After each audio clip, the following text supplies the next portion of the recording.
Good morning, students. Today we will study about beta-lactam antibiotics, and mainly we will focus on penicillin.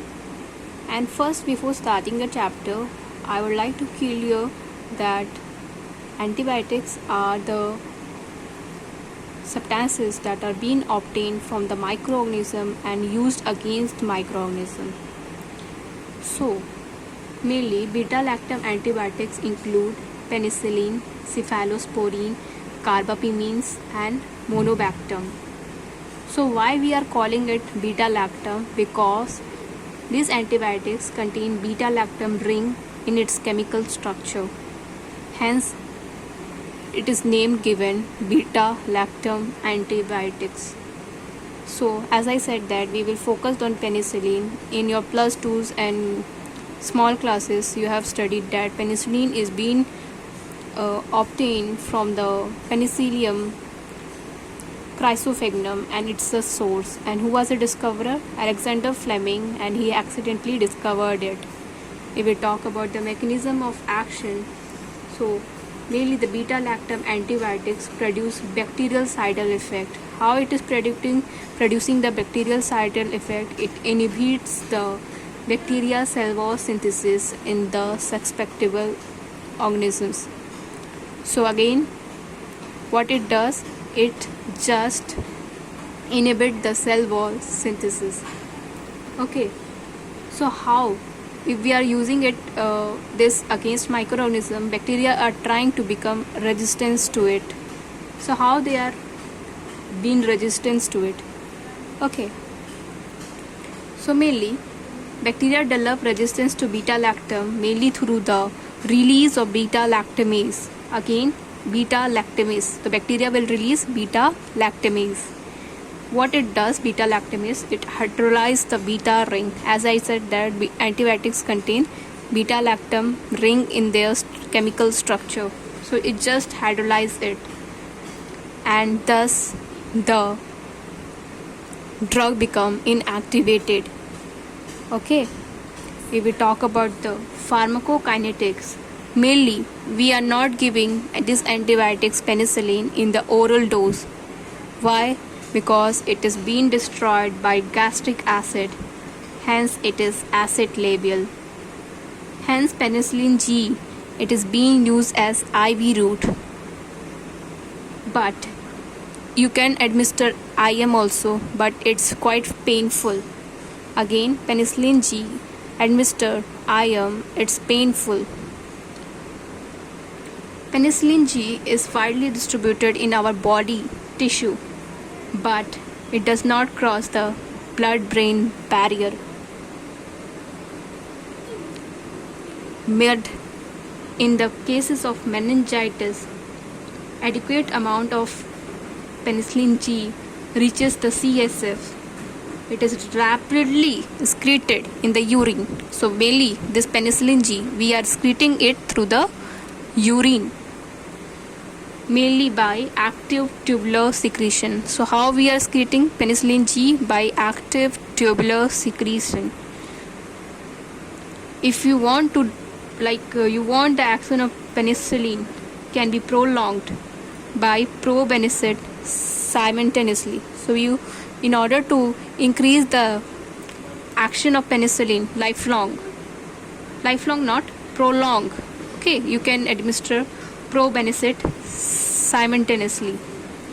If we talk about the preparation, so mainly if we talk about preparation, duration of action of penicillin G is increased by combining it with poorly water soluble substances. Okay, so mainly how to increase the duration of action? By combining it poorly water soluble substances, okay, like procaine or benzathine, to yield aqueous suspension. So high amount of aqueous solutions you need, and you can combine it with procaine and benzathine. All right. So if we talk about the characteristic feature of penicillin G, it is penicillin G is benzyl penicillin crystalline penicillin, and its route is IM and IV. Duration of action is 4 to 6 hours. And special features what I talk about penicillin G is that it having a very quick onset of action, and having a plasma concentration very high when it reaches inside the body, but mainly used for the meningitis as well as endocarditis and pneumonia. Remember it? We are using it for the meningitis, pneumonia, endocarditis. If we talk about the repository penicillin, so mainly it comes procaine penicillin G, benzathine penicillin G, and fortified penicillin G. So procaine penicillin G, its duration of action is 12 to 24 hours. Okay, it is having a moderate plasma concentration. It is not having a very high plasma concentration as penicillin G, and it is when you administer this drug through the IM route, it is less painful as compared to penicillin G. And mainly we are using it for the mild to moderate infection. Okay, so remember that procaine penicillin G is being used for the mild to moderate infection. If we talk about the benzathine penicillin G, it is having a very slow onset. Obviously remember it, because what makes it different from penicillin G and procaine penicillin G is that they all are having a very rapid onset of action, but benzathine comes here having a slow onset, but though it is having a slow onset but having a longest duration of action among every penicillin G. Every penicillin G, talking about penicillin G, procaine penicillin G, and fortified procaine penicillin G. So that's a very good thing, but onset of action is very slow. This is a drawback, right? And mainly if we talk about the uses, it is used in syphilis, rheumatic fever, prophylaxis. Alright, remember that. Alright, we talk about fortified procaine penicillin G, it is having a duration of action to 12 to 24 hours. So benzathine penicillin G, it having a duration of action 3 to 4 weeks. So it's quite long period. And again, it is fortified procaine penicillin G is used for mild to moderate infection. Okay. Just a minute. If we talk about the adverse reactions, that is, penicillins are relatively safe, but they may cause hypersensitivity reaction. So this hypersensitive reaction, you cannot ignore it, because it can cause anaphylactic shocks. So there's reactions such as skin rashes will be there, urticaria, fever, dermatitis, joint pain also. Remember that, joint pain.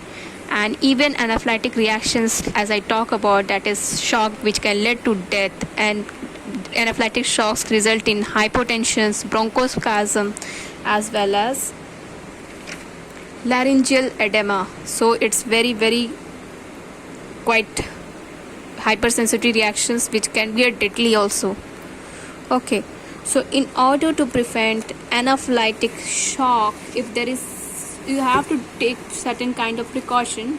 First we have to just study if there is an anaphylactic shock.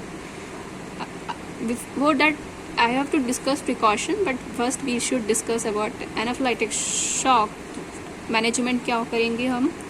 Injection adrenaline in the 0.3 to 0.5 ml, okay, of 1:1000 solution IM route. So you have to, if there is an anaphylactic reactions due to anaphylactic shock due to injection penicillin, so you have to administer injection adrenaline in the dose of 0.3 to 0.5 ml IM route. Remember that, it comes in exam. And second thing is that injection hydrocortisone in the dose of 200 mg, again IV. Injection diphenhydramine is given IM and IV both 50 to 100 mg. So nurses as well as doctors, please remember this, it's very important. If we talk about the precautions, so before administer penicillin, you have to take certain precautions, like before giving penicillin, history of previous administrations and allergic manifestation should be done. So you have to collect all the history, it's very important, and you should note down it, and it's must. Second precaution you have to take is that in patient with history of asthma, any kind of allergies, allergic rhinitis, hay fever, there is an increased risk that they will have a penicillin allergy too. So hay fever, allergic rhinitis, asthma create increased chances of penicillin allergy. So there should be administration of penicillin should be avoided. If we talk about sensitivity test, like before administering penicillin, we do the intradermal ventral aspect of forearm. 0.02 ml of penicillin is being administered. That is called as intradermal test to see the sensitivity towards the penicillin. If there is any kind of itching, erythema and any wheal formation, you have to watch it. Okay, so this thing you have to be very clear about. So again, if there is any kind of anaphylactic shock, injection adrenaline, doses of 0.3 to 0.5 ml IM route you have to administer. Okay, remember that IM route, adrenaline is being administered IM, never forget. Okay, बाकी जो नीचे के दो हैं, they can be administered upper hydrocortisone IV and diphenhydramine IM and IV both. If we talk about others adverse effect of penicillin is that pain and sterile abscess can be found at the site of IM injections. Sterile abscess means pus formation can be there and there can be a severe pain as well. On many of the cases, they are seen that thrombophlebitis, thrombus formation in the vein area.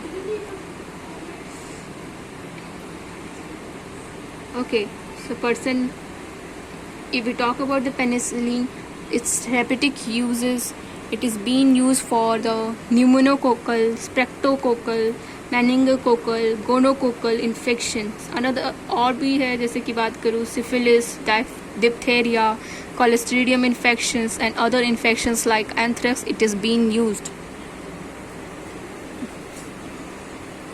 Okay, so let's start. In pneumococcal infections like pneumonia, so we can say pneumonia, meningitis and other serious infections, third generation cephalosporin is a drug of choice. Penicillin G is an alternative one. So any kind of pneumococcal like pneumonia, meningitis, cephalosporin is a drug of choice and alternate is penicillin G. If we talk about streptococcal like sinusitis, pharyngitis, rheumatic fever, otitis media, cellulitis are the effective treated with procaine penicillin G. Once daily for 10 days and benzathine penicillin G 12 lakh unit IM. If we talk about meningococcal meningitis, nasopharynx is also effective. Rifampicin attain high concentration in nasopharynx. So mainly rifampicin is being used and third generation cephalosporin is being used like ceftriaxone, cefotaxamines are being used.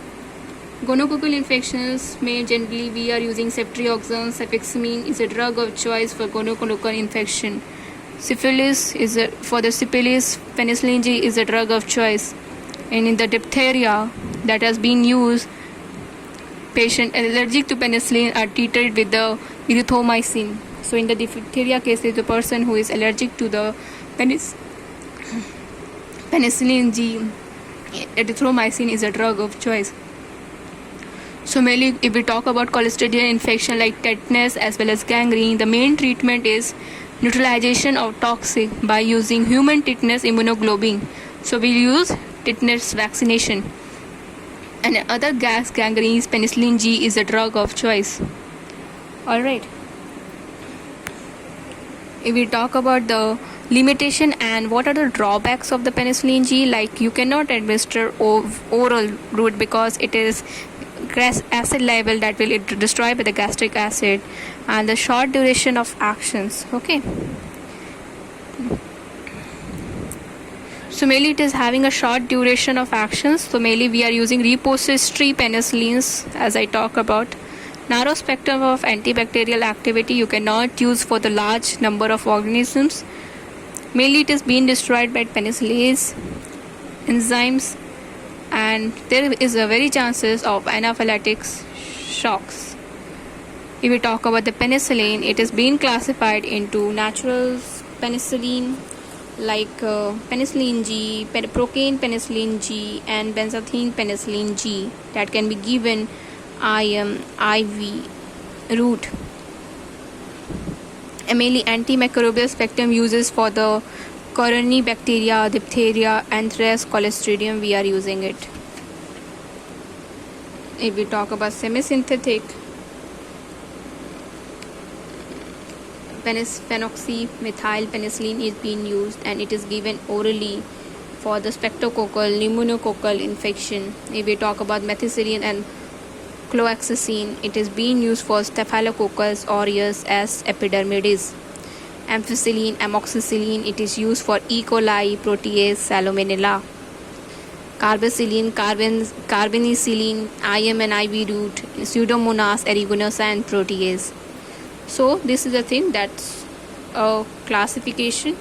If we talk about the comparison between ampicillin and amoxicillin, the ampicillin and amoxicillin, it is both of them are semi-synthetic aminopenicillins, but amoxicillin here food does not decrease the absorption of amoxicillin, but ampicillin decreases. So mainly what happens if you administer the ampicillin, the oral contraception will unaffected, and there will be chances of pregnancy, right? And ampicillin causes diarrhea, but in here amoxicillin, it's not like that. So this is the thing. Another video I will make on aminopenicillin, and please just watch my videos, and please give a thumbs up and let me know what are the improvements I have to do in my study material. Thank you everyone, and thank you for your support. Goodbye.